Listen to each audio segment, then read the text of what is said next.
ओम नमः शिवाय। ओम नमो भगवते वासुदेवाय नमः। जय श्री कृष्णा, राधे राधे। नमस्कार प्रिय भक्तजनों, स्वागत है आप सभी का आपके अपने चैनल खुशी ज्ञान सागर में। आप सभी को ज्येष्ठ अमावस्या व्रत की हार्दिक शुभकामनाएं। आज की वीडियो में आप सुनेंगे अमावस्या की कथा। इस कथा को अमावस्या के दिन अवश्य सुनना चाहिए और हाथ में पुष्प लेकर इस कथा को सुनना चाहिए। तो प्रेम से बोलिए श्री लक्ष्मी नारायण भगवान की जय। प्राचीन काल की बात है। एक गरीब ब्राह्मण परिवार था। उस परिवार में पति पत्नी एवं उसकी एक पुत्री भी थी। उसकी पुत्री समय के गुजरने के साथ साथ धीरे धीरे बड़ी होने लगी। उस पुत्री में बढ़ती उम्र के साथ सभी स्त्रियों सचित गुणों का विकास हो रहा था। वह कन्या सुंदर, संस्कारवान एवं गुणवान थी, परंतु गरीब होने के कारण उसका विवाह नहीं हो पा रहा था। एक दिन उस ब्राह्मण के घर एक साधु महाराज पधारे। साधु उस कन्या के सेवा भाव से अत्यधिक प्रसन्न हुए। कन्या को लंबी आयु का आशीर्वाद देते हुए बोले। साधु ने कहा कि इस कन्या के हाथ में विवाह योग्य रेखा नहीं है। तब ब्राह्मण दंपति ने साधु से इसका उपाय पूछते हुए कहा कि महाराज, ऐसा क्या उपाय करें जिससे कन्या के हाथ में विवाह योग्य बन जाए। तब साधु महाराज ने कुछ देर विचार करने के बाद अपने अंतर्दृष्टि में ध्यान करके बताया कि कुछ ही दूरी पर सोना नाम की एक धोबिन महिला अपने बेटे और बहू के साथ रहती है, जो बहुत ही आचार विचार एवं संस्कार संपन्न तथा पतिपरायण है। यदि यह सुकन्या उस धोबिन की सेवा करे और वह महिला इसके शादी में अपने मांग का सिंदूर लगा दे तथा उसके बाद इस कन्या का विवाह हो जाए, तो इस कन्या का वैधव योग मिट सकता है। साधु ने यह भी बताया कि वह महिला कहीं बाहर आती जाती नहीं है। यह बात सुनकर ब्राह्मणी ने अपनी बेटी से धोबिन की सेवा करने का प्रस्ताव रखा। अगले दिन से ही कन्या प्रातः काल से ही उठकर सोना धोबिन के घर जाकर साफ सफाई एवं अन्य सारे कार्य करके वापस अपने घर आने लगी। एक दिन सोना धोबिन अपने बहू से पूछती है कि तुम तो सुबह ही उठकर सारे कार्य कर लेती हो और पता भी नहीं चलता।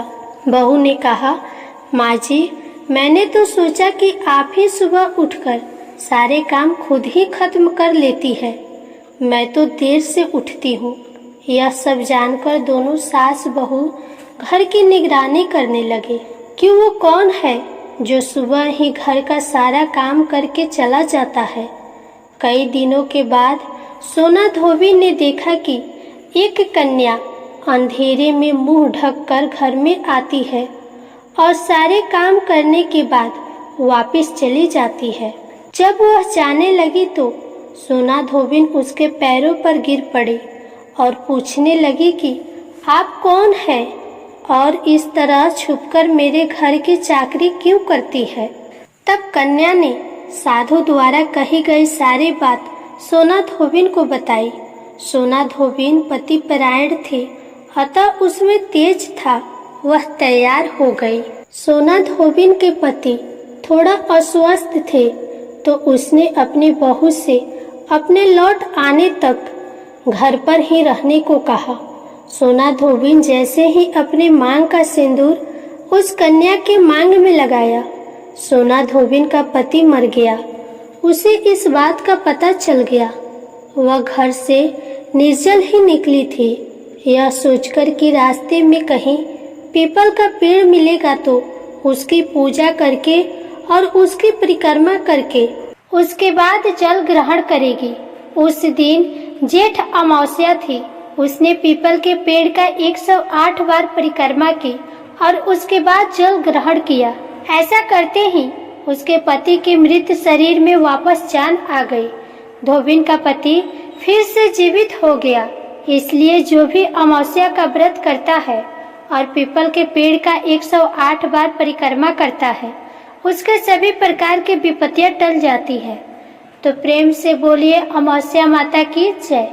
अब आइए अमावस्या व्रत की दूसरी कथा को सुनते हैं। पौराणिक कथा के अनुसार एक गांव में सास और बहू अकेले रहती थे और उनका बेटा विदेश कमाने के लिए गया हुआ था। सास और बहू बहुत प्रेम से रहते थे। दोनों एक दूसरे की देखभाल भी करते थे। एक दिन बहू ने खाना नहीं खाया, तब सास बहू से पूछने लगी कि बेटा, आज तुमने खाना क्यों नहीं खाया? तब बहू कहने लगी कि सासू माँ, आज मेरा अमावस्या माता का व्रत है, इसलिए मैंने खाना नहीं खाया। तब सास ने कहा कि बहू, ये व्रत क्या होता है और इस व्रत को करने से क्या फल मिलता है, यह मुझे भी समझाओ। तब बहू कहने लगी कि सासू माँ, अमावस्या माता का व्रत करने से बहुत पुण्य मिलता है। घर में अन्न धन बना रहता है, सुख शांति बनी रहती है और अटल सुहाग मिलता है, पुत्र की प्राप्ति होती है। इसी तरह से 3 पनौती अमावस्या माता का व्रत भी रखा जाता है। इस व्रत में हर वर्ष अलग अलग खाना खाया जाता है और विष्णु भगवान के मंदिर में चढ़ावा चढ़ाया जाता है या फिर किसी ब्राह्मण को दान दक्षिणा दी जाती है। इस व्रत में पहले साल शक्कर, घी और चावल से बना खाना खाया जाता है। पहले साल व्रत पूर्ण होने के बाद 1.25 किलो चावल और 1 कटोरी घी और 1 कटोरी शक्कर का दान किसी ब्राह्मण को दान दिया जाता है। दूसरे साल जो घी और शक्कर से बना खाना खाया जाता है। इस तरह जब दूसरे साल का व्रत पूर्ण हो जाए तब 1.25 किलो जौ, 1 कटोरी घी, 1 कटोरी शक्कर किसी मंदिर में चढ़ाया जाता है या किसी ब्राह्मण को दान में दिया जाता है। तीसरे साल गुड़, घी और तेल से बने व्यंजन खाए जाते हैं। जब तीसरे साल व्रत पूर्ण हो जाए तब आधा किलो तिल, गुड़ और 1 कटोरी घी किसी मंदिर में चढ़ाया जाता है या ब्राह्मण को दान में दिया जाता है। इसे ही सासू माँ 3 पनौती अमावस्या का व्रत कहा जाता है। फिर बहू बताने लगी, माँ जी, इस व्रत का संकल्प लेने के बाद इसे पूरा करना जरूरी होता है। अगर पूरा नहीं किया जाए तो घर में झगड़ा और अशांति बनी रहती है। तब सासू माँ कहने लगी, बहू, अब मेरी तो उम्र हो गई है, लेकिन तुम यह व्रत जरूर करना। और तब बहू यह व्रत करना प्रारंभ किया। एक दिन बहू ने किसी के कहने पर गेहूं से बनी रोटी खा ली, जिससे अमावस्या माता नाराज हो गई। सास और बहू जो दोनों एक दूसरे का ख्याल रखती थी, सास बहू से प्यार करती थी, अब उन दोनों में झगड़े होने लगे। यह देख गांव वाले भी हैरान हो गए कि इनके घर में यह सब क्या हो रहा है। सास अपनी बहू से कहने लगी, जब से तुम हमारे घर में बहू बनकर आई हो, तब से हमारे घर की लक्ष्मी चली गई है। तुम हमारे लिए बिल्कुल भी शुभ नहीं हो। तब बहू ने कहा कि माँ जी, आपके घर की लक्ष्मी चली गई है तो मुझे बताओ कि कहाँ मिलेगी, मैं लक्ष्मी को लेकर आऊंगी। तब सासू माँ कहने लगी कि बहू, लक्ष्मी तुम्हें समुद्र के बीच में भगवान विष्णु के पैर दबाते हुए मिलेंगे।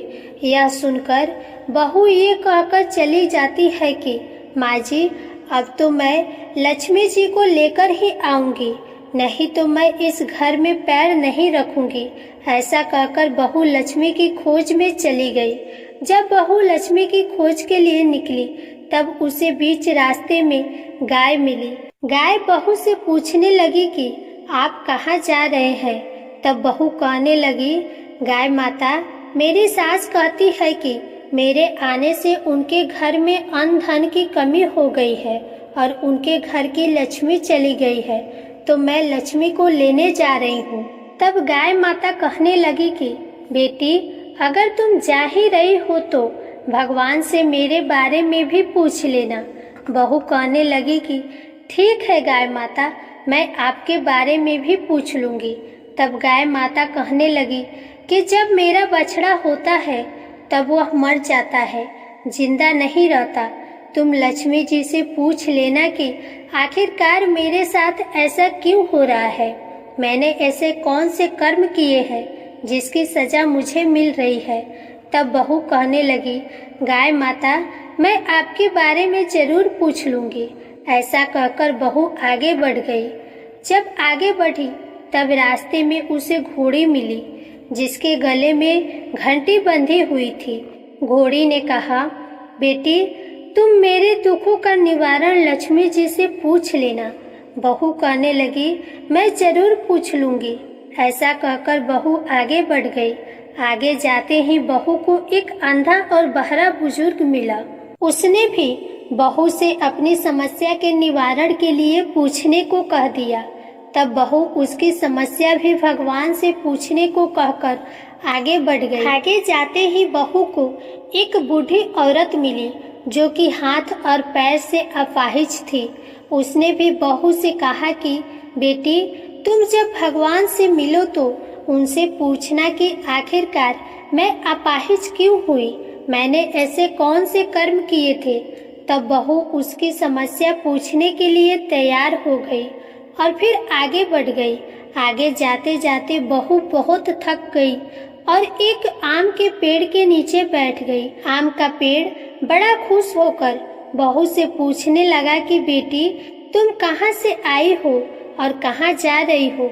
तब बहू कहने लगी कि वो लक्ष्मी जी को लेने जा रही है। तब पेड़ भी अपनी समस्या भगवान से पूछने के लिए कहने लगा कि मेरे पेड़ पर लगे हुए आम खट्टे ही क्यों होते हैं, इस बारे में बहुरानी भगवान से जरूर पूछ लेना। तब बहू पेड़ की समस्या लेकर आगे बढ़ गई। थोड़ी दूर जाने पर बहू को एक तलाई मिली। वह भी बहू से कहने लगी कि बहू, तुम भगवान से पूछना कि मेरी तलाई का पानी इतना मैला क्यों है, कोई यहाँ आकर पानी नहीं पीता। तब बहू कहने लगी कि मैं जरूर पूछ लूंगी। ऐसा कहकर बहू आगे बढ़ गई। बहुत दिनों से जंगल में चलते चलते बहू थक गई थी। उसे भूख भी लगी थी, लेकिन खाने को कुछ नहीं मिला तो वह भूख और प्यास से बेचैन हो गई और जंगल में बेहोश हो गई। उसी समय भगवान श्री हरि और माता लक्ष्मी घूमते हुए उधर से जा रहे थे। तब माता लक्ष्मी जी विष्णु भगवान से कहने लगी कि हे नाथ, यह तो आपकी बहुत बड़ी भक्त है, आप इसके दुखों का निवारण कीजिए। तब भगवान श्री हरि कहते हैं, इस संसार में तो बहुत से जीव दुखी है, सभी अपने अपने कर्मों का फल भोग रहे हैं, मैं किस किस के दुख का निवारण करूं। तब माता लक्ष्मी जी भगवान श्री हरि से विनती करने लगी और कहने लगी कि वह भूखी और प्यासी है, अगर इसे जंगल में छोड़ दिया जाए तो जंगली जानवर इसे खा जाएंगे। माता लक्ष्मी जी की बात को सुनकर भगवान श्री हरि साधु का वेश धारण करके बहू के पास गए और उसे होश में लेकर आए। बहू के होश में आते ही साधु वेशधारी भगवान उससे पूछने लगे कि वह यहाँ क्यों आई है और कहाँ जा रही है। तब बहू ने सारी बात बताई। उसकी बात को सुनकर भगवान श्री हरि और माता लक्ष्मी जी प्रकट हो गई। उनके साथ साथ अमावस्या माता भी प्रकट हो गई। बहू ये सब देखकर उनके चरणों में गिरकर उन्हें प्रणाम करने लगी। तब अमावस्या माता बहू से कहने लगी कि बेटी, तूने मेरे व्रत को खंडित किया है, इसी की सजा तुझे मिली है, लेकिन अब मैं तुझे क्षमा करती हूँ। अब तुम घर को जाओ, तुम्हारा घर अन्न और धन से भर जाएगा, तुम्हारा घर सुंदर महल में बदल जाएगा और तुम्हारी सभी मनोकामनाएं भी पूर्ण हो जाएंगी। यह सब होने के बाद बहू ने रास्ते में जो जो भी मिला था उन सभी के दुखों का निवारण करने के लिए विनती की। तब भगवान श्री हरि कहने लगे कि गाय ने कभी अपना दूध किसी को नहीं पिलाया, इस कारण उसके बछड़े जिंदा नहीं रहते। तुम उसका दूध पी लेना, फिर उसके बाद उसके बछड़े जिंदा रहने लगेंगे। और घोड़ी पिछले जन्म में आटा पीसने वाली महिला थी, वह किसी को आटा पीसकर नहीं देती थी, इसलिए उसके गले में चक्की के पात बंधे हुए हैं। तुम उसके पात खोल देना वह बिल्कुल ठीक हो जाएगी। और वह बुजुर्ग कभी भगवान के मंदिर नहीं गया, ना ही कभी उसने भगवान के भजन सुने। तुम उसे भगवान के मंदिर में ले जाकर भगवान की दर्शन करा देना, इससे वह ठीक हो जाएगा। वह अपाहिज महिला, उसने कभी अपनी जवानी में दान पुण्य नहीं किया, जिसके उसको यह सजा मिली है। तुम उससे कुछ भी दान करवा देना तो उसकी विकलांगता दूर हो जाएंगी। और वो आम का पेड़, उसने तो कभी अपना फल किसी बच्चे को खाने को नहीं दिए, इसी कारण उसके सभी आम खट्टे होते गए। अब तुम उस पेड़ का आम खा लेना और उसके बाद से उस पेड़ पर मीठे आम आने लगेंगे।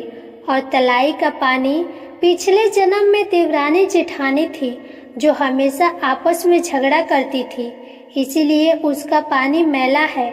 तुम उसका पानी पी लेना तो वो तलाई शुद्ध हो जाएगी, फिर लोग वहां आकर पानी पीने लगेंगे।